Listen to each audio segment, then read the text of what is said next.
The way I dress it, it's not to, and I see a lot of people, and the way that they're put together, it's in a way to scream out, look at me, this is who I am.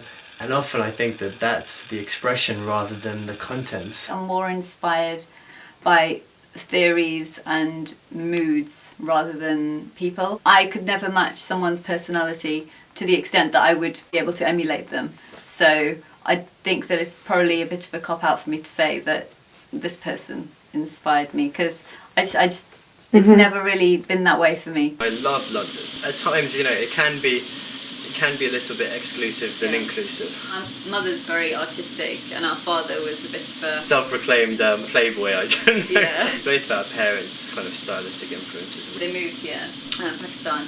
Well, we actually lived there for 2 years. I don't think we have influences from the subcontinent in terms of our look. I don't think that's really moulded it. It's a country where cultural expression is often stifled. It's not somewhere where you can go and really express yourself. At the moment I'm a barrister. It allows a great element of creative expression, very much based on the spoken word, delivery, the art of persuasion, whether the wigs and the gowns, but that's not for all types of court, that's mostly for the criminal courts. If you're not in the criminal courts, or even if you're just meeting with a client, it's still very important to be presented in a certain way. And I like to think that from the sartorial element, you can notice who's a barrister. Well, I blog, and from which I get some styling and photography work, which I really enjoy. It's a mishmash of sort of menswear and vintage, really, and hats, obviously. I mean, Hassan went to a boarding school. I went to an all-girls Catholic school, and on home clothes days I'd come in snakeskin flares and my mum's long leather coats and ridiculous platforms and berets. I always had an idea of my style and how I wanted to look. But obviously within that, you know, it's been drastic changes. I've gone through a lot of different clothing styles and choices. Some very questionable. Some questionable, some which, you know, I look back and I think at the time, and I think it's about looking at the time, and I enjoyed it, you know, I've always enjoyed clothes. My sister sometimes buys me clothes which she'll get online. I think I have an idea of what my sister's style is, I think I do, and then we'll go shopping for example, and I say, oh, I think this, you know, I think you'd like this. Doesn't even give it a bit of consideration, just no.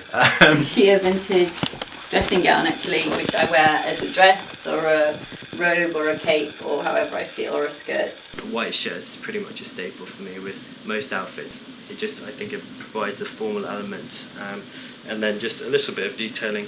It's a fairly, I think, cheap tie which I've just tied around like here. This belt is from a trip to Disneyland when I was about 5 and I love it. It's got Mickey Mouse like kind of embossed there. These trousers were actually my father's. It's passed down to me. I rolled them up anyway, just to, it further emphasises the difference in the proportions. They're really kitschy and really obviously made for kids. Yeah. But I distinctly remember hating the sleeves, the puffy sleeves on this. Like, oh, I really disliked it. Now I love it. It's amazing. This jacket, well, this is quite a special piece. This is a Dax. A little bit of detailing in the handkerchief pocket, but then the rest of it's all very neutral. I just fold the trousers into the sock. Again, it's just a little thing. So it also changes the shape of the trousers, the way they fold at the bottom. These boots I bought when I was 14 and I vowed never to throw them away. They're kind of not too terrible now. I don't like the watch to be the central feature, so that I don't want the eye to go to that, you know. It's just something that I wear. It's an accessory, it's not the centre point. We live in this area, as you've seen, which is, I suppose, in some instances, slightly different upbringing. Dark skinned as opposed to lighter skinned people. Grow up in schools, there's an element of isolation. When you go further south towards London, it's more encompassing. I think there's less of a racial division, and you do feel a little bit like an individual. And that doesn't mean to say that everything that I did was linked to my, you know, ethnic or cultural background. Far from it. I don't even know if that's true though, because I don't think we necessarily saw ourselves as being different. Very big on pleasing myself with regards to whatever I produce. I'm not very aware of myself. I mean, I don't know how I'm perceived and I don't really think about it. People tell me I'm quite scary looking, but then I'll get people talking to me in the streets because of my hats or things like that. I mean, it's very different because it's not one person telling me a specific thing all the time. It's, you know, I don't really get wrapped up in it too much. The career path that my sister's chosen to go on, I mean, if you look at it amongst the paradigms which we normally set ourselves,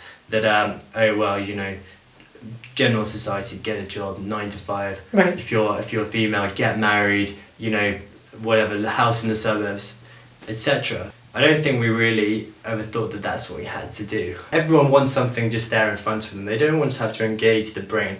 They don't want to have to think beyond the surface. If you're reading a book, a serious work of literature, it's not something you're going to pick up straight away and be able to just, you know, completely, you know, you won't be able to read it in a night, for example. We don't like to spend time on things now. It's just so short-lived. It's, you know, Facebook, status update, I'm here. And it's nicer just to actually engage a little bit of time in something.